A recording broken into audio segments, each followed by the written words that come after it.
화려한 조명이 꺼지고 스튜디오 공간 전체를 가득 채우던 웅성거림이 숨을 삼킨 듯 잦아든 순간 누군가는 속삭였다. 오늘이 또 한 번 이찬원의 전설이 쓰이는 밤일 거야. 사람들은 그 속삭임이 과장일지도 모른다고 웃어 넘기려 했지만 이내 무대 위 한 줄기 푸른 빛이 켜지고 관객석 전체를 담은 카메라가 최대 광각으로 벌어지는 순간 모든 발로는 순식간에 닫혀버렸다. 그렇다. 찬원이라는 이름을 가진 트로트 스타가 가진 흡입력은 보는 이로 하여금 설렘과 경외심을 한 데 뒤 섞은 감정 폭발을 일으키기에 충분했다. 특히 이번 KBS 이 단독 시작도 하기 전에 이미 가심비 끝판왕 공연이라는 별칭이 붙었다. 이유는 간단했다. 보디 서비스가 없다는 파격 선언 덕분에 그날 그 자리에서만 느낄 수 있는 일회성, 현장 예배 같은 에너지가 형성됐기 때문이다. 평소 팬들은 내 무대를 라이브로 기억해주길 소신을 밝혀온 그는 텔레비전이라는 매체 자체를 라이브 홀로 변주해버리는 과감한 실험을 감행했다.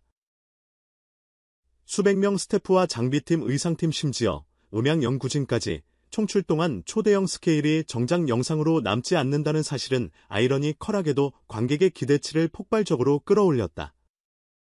못 보면 평생 후회라는 불안감이 입소문을 타면서 관람권은 오픈 30초 만에 전자석 매진이라는 기록을 찍었다.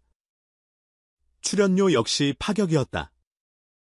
방송가 내부자 A씨는 보통 TV 특집 가수 섭외비에 3배 가까운 금액이 논의됐다고 귀띔했지만 정작 이찬원 측은 노게런트를 택했다. 받지 않는 게 더 값질 때가 있다는 말을 남긴 그는 대신 제작비 전액을 무대 세트와 음향 조명, 편곡에 재투자했다. 한 방송 관계자는 찬원의 결정이 모든 스태프의 사기를 끌어올렸다며 사람들이 돈을 넘어 예술을 이야기하던 시절로 훌쩍 돌아간 느낌이라고 평했다. 그 덕분일까 방송 전날 밤 리허설 현장을 지켜본 기술 감독들은 님버스 게이트라 불리는 270도 무빙 LED 벽과 공중 떠다니는 드론 나이트쇼에 혀를 내두르며 스튜디오에서는 도저히 구현 불가하다고 생각했던 장치가 그의 집념 하나로 현실이 됐다고 감탄했다.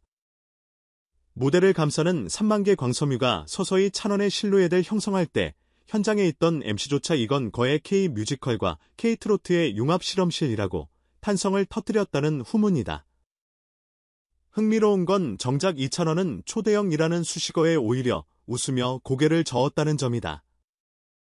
무대 뒤편에서 만난 그는 스케일이 중요한 게 아니라 노래 한 소절, 누군가의 하루를 환하게 비추는 순간이 더 가치 있다며 손가락으로 하트를 그려 보였다. 그 모습은 무대 위 절대 카리스마와 대기실 소년미를 자유자재로 오가는 카멜레온 그 자체였다. 마케팅 업계의 러브콜도 빗발쳤다. 실제로 올 2월 아티스트 브랜드 평판 조사에서 그는 여전히 정상을 지켰고 광고계약 수주액은 분기별 평균 40억 원 선을 찍었다. 3개월 수익이 친형 장민호의 15년 수입과 맞먹는다는 우스갯소리가 괜한 허풍이 아닌 셈이다. 하지만 찬원은 이에 대해 구체적 숫자를 밝히지 않은 채 수익은 팬들의 사랑이 만들어준 선물이라며 그만큼 돌려드리는 방법을 고민 중이라고 만말했다. 실제로 그는 공연 수익 일부를 저소득층 청소년 음악교육 지원 기금으로 조용히 기부하기로 결정재단 측과 막바지 협의를 진행 중이다. 이 모든 준비가 마무리된 오후 9시 15분 드디어 생방송 큐사인이 떨어졌다.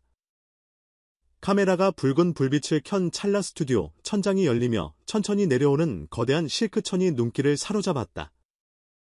그 중앙엔 마치 별빛이 응축된 듯 반짝이는 은빛 마이크 하나, 관객의 심장이 6박자를 건너뛰었을 즈음 조명이 완전히 꺼졌고 어둠 속에서 익숙한 첫 소절이 울렸다.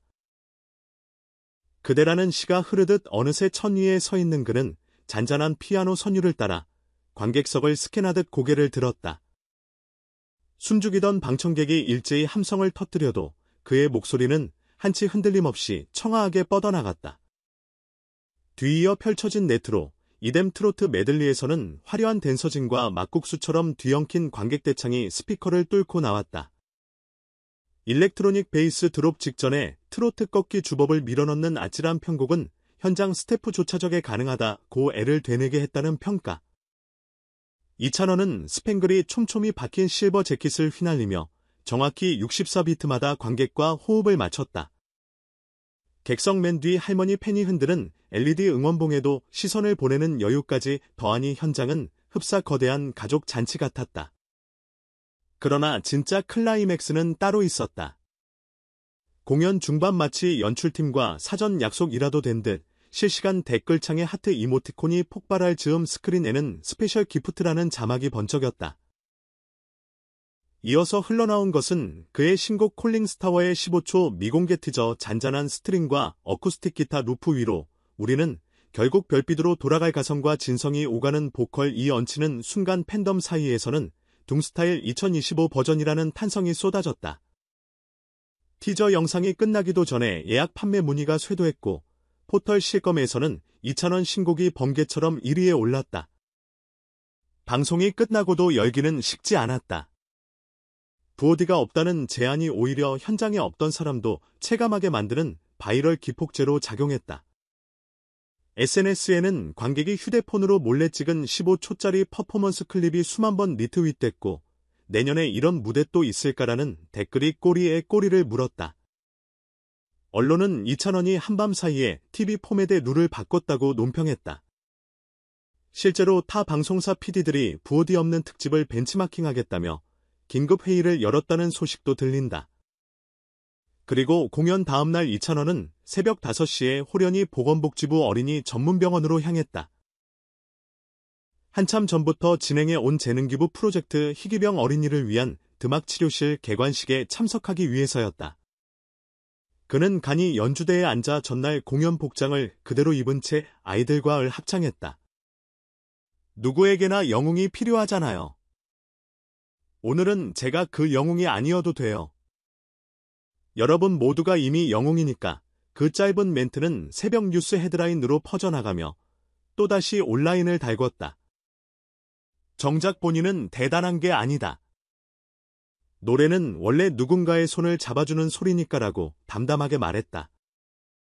무대에서 억대 조명을 쏟아붓던 스타가 다음날 새벽엔 형광등 아래에서도 똑같은 눈빛으로 노래한다는 사실. 바로 그 온도 차이 없는 일상이 이찬원을 단순한 트로트 아이콘이 아닌 시대의 온기 공급자로 만들어주는지도 모른다. 그래서 사람들은 묻는다. 이찬원의 다음은 무엇일까? 그는 이미 올해 말 정규 2집 발매를 예고했다. 알려진 바에 따르면 앨범에는 트로트뿐 아니라 시티팝 포크 발라드 그리고 국악 리듬까지 섞은 멀티 장르 서사시가 실린다.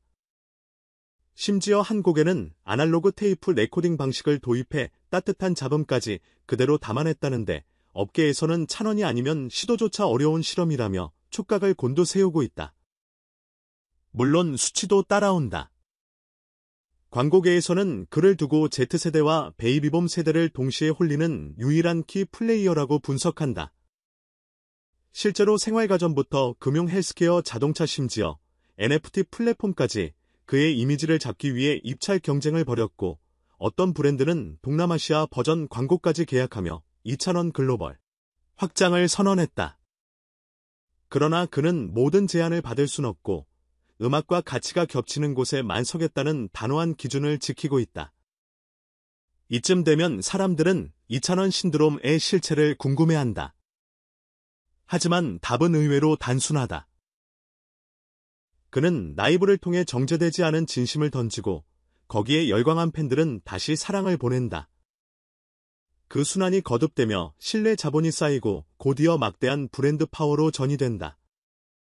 결국 수익 구조마저 사랑의 환류인 셈이다. 마지막 곡을 마치고 퇴장하던 순간 카메라에 잡힌 그의 뒷모습은 무대 위 거인이라기보다 누군가에게 작은 행복을 건넨 이웃 청년 같았다. 스텝 한 명 한 명 손을 맞잡으며 고생했어요를 을조리는 모습, 스피커 위에 몰래 놓아둔 고구마 한 봉지를 챙겨 차에 오르는 모습, 그리고 액팬 여러분 덕분에 오늘도 노래합니다라고 적힌 손글씨, 종이를 유리창에 붙이고 떠나는 모습. 그 모든 장면이 한편의 다큐멘터리처럼 남았다. 아마 몇 년 뒤 우리는 이렇게 회상할지도 모르겠다. 2025년 초여름 트로트가 거대한 문화적 중력으로 확장되기 시작한 건 어떤 스타가 무대는 라이브로 존재해야 한다는 오래된 진리를 증명한 날부터였어. 데이터와 알고리즘이 지배하는 시대 한 사람의 목소리가 모든 공식을 통째로 뒤흔드는 장면을 목격한 셈이니까 이 서사는 아직 진행형이다. 다음 페이지엔 어떤 전광판보다 눈부신 이야기들이 기다리고 있을 테니 우리 역시 준비를 해야 한다. 심장이 더 크게 뛰도록 그리고 그 뛰는 소리가 누군가의 하루를 다시 살리도록.